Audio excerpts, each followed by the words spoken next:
Kia ora, I managed to find the March 1st sets a little early in my country, which is great because these have all since then sold out store-wide, so I'm really glad that I grabbed these when I did despite those horrendous prices. This here is set 75387 boarding the Tantive, which released as part of the 25th anniversary for LEGO Star Wars sets in 2024. The set overview here is a hallway that is reminiscent of the Luke Skywalker Mandalorian hallway set, but a bit bigger now. It includes more minifigures, one of them being an exclusive anniversary figure, 502 pieces, and it retails for 55 USD but 100 NZD. Price conversion should put this at around $88 NZD. I paid $85 on sale. The hallway is neat, but for the price of a bigger starship, it feels a bit underwhelming in comparison, if I'm completely honest. Comparing it to that Mandalorian set though, I can see a very clear difference here. The set does have more than double the pieces from that one, but still it features the same base idea and similar play features. It's a very simple build with some really nice detailing. Most of the details are in the wall sections here, which use the gold bar piece in white and some grille pieces in front of some red bricks. We do have some sticker details, and not too many mind you. A few repeats of this pattern here,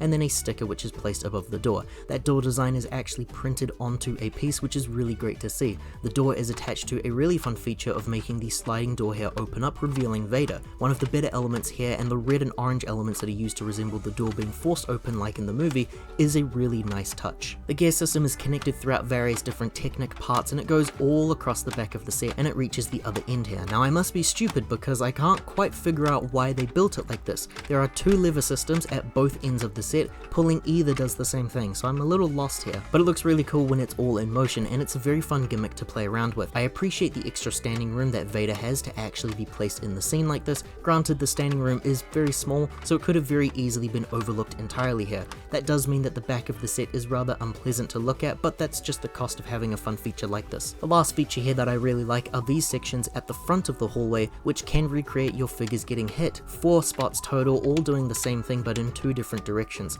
If I place a Stormtrooper here and I press down on that switch, it will send him flying. This means that you can have a really fun battle sequence that takes place aboard the Tantive, with all of your soldiers being hit by one another. Another really fun feature to play out in motion. This is Darth Vader, and he might be the first time that I think I'm covering this figure on the channel, maybe? I really love the modern look for Darth Vader here, which was a controversial release back in the day, but I think a lot of people have started to come around on it since then. This version does have the arm printing, which everyone loves to see. I can't imagine a Darth Vader minifigure getting much better than this one, besides maybe like a battle damage variant from the Kenobi show sometime soon, hopefully. Vader's mask is split into 2 different sections here, and he has some back detailing under that cape as well. It's a great minifigure as always, but I think he's been released in a lot of sets lately, so it's possible you've already got one of these figures. Captain Antilles is a really cool figure to get here. I don't have any of these Rebel Fleet Troopers in my collection, so it feels really great to have these finally in nice modern looks. Antilles has a double-sided expression which features a look of fear, really great to see. He also features a translucent piece which he can stand on in the set, so he can appear to be levitating as a result of Vader force choking him.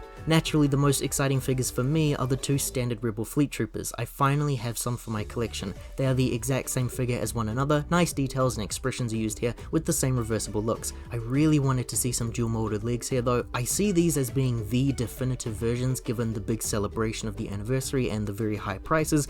Premium prices for a premium product. Give me dual molded legs. Thank you. The final inclusions here are your 2 standard modern Stormtroopers. Still not fully sold on that redesign of the helmet, even though it's been quite a few years now. Slowly coming around to it, but it still looks a little off to me. In any case, the uniqueness of heads underneath those helmets are always greatly appreciated. LEGO, I think, could very easily get away with plain black heads, since this isn't really that necessary to have a proper expression underneath, but I do really like to make my own custom minifigures, and I need various different expressions. I think one of the true definitive reasons why anyone is considering buying the set is for the 5's anniversary figure here. Each set of the anniversary releases will have a special exclusive minifigure, and this is where all sorts of controversies begin. This was last demonstrated with the 20th anniversary sets released in, I think, 2019. Those sets remade the classic yellow flesh tone figures and released 1 per set, an idea that I really loved. Ninjago and Harry Potter got their own anniversary figures with gold recreations, an idea that I hated, and now we have more anniversary figures, and the base idea I think here is a selection has been chosen of characters who otherwise wouldn't be released in a traditional LEGO set.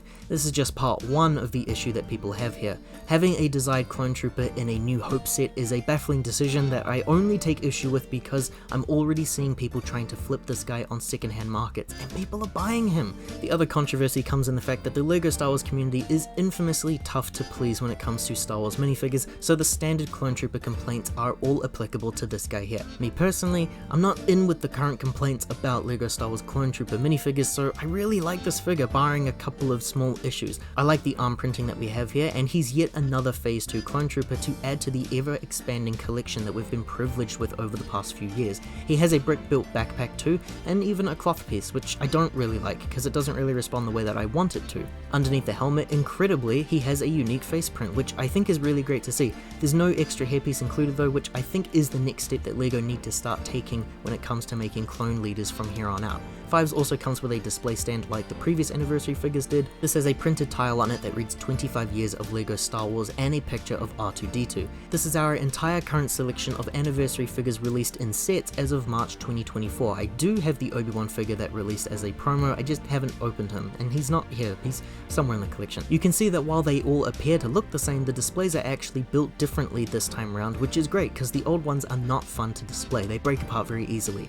Our box is a larger box for what's on offer here, but small compared to the other standard $100 price sets, at least in my eyes. We have an image of Fives on the front here with the anniversary logo, and then the rest of our figures are over here on the other side. On the back of the box, we have some more images of the set all complete. This image here shows the play features of the soldiers interacting with the grounds, and then this image shows the play feature of the door opening up. Lastly is an image of Vader and the troopers all boarding the Tantive. Instructions are very standard here. We've got a little rebel trooper down there showing us how far we are through this build. The back shows you examples on how the features work and a display of the set all complete. We have an advertisement here showing you on how buying a second set can actually make the hallway longer, though personally I would want it to be wider. Our final advertisement here is of R2-D2 talking about the anniversary, the inventory list, and then the winning robot. I may be sour on the price here, but that's just because I don't like spending that much on just a hallway. It's good though, it's a cool idea, and I think it'll work really well in other sets from other eras in this theme. Maybe we can get one for Phantom Menace or Force Awakens or something like that in the future. I think that the figures are great, exceptional for someone like me who only has one of these figures already, and yeah, what the heck, I like that Fives figure, what can you do, sue me. If you enjoyed this review of a LEGO Star Wars anniversary set, liking this video and subscribing to the channel does help to support us in making more videos like this one. Ka kite anō, I hope to see you in the next review.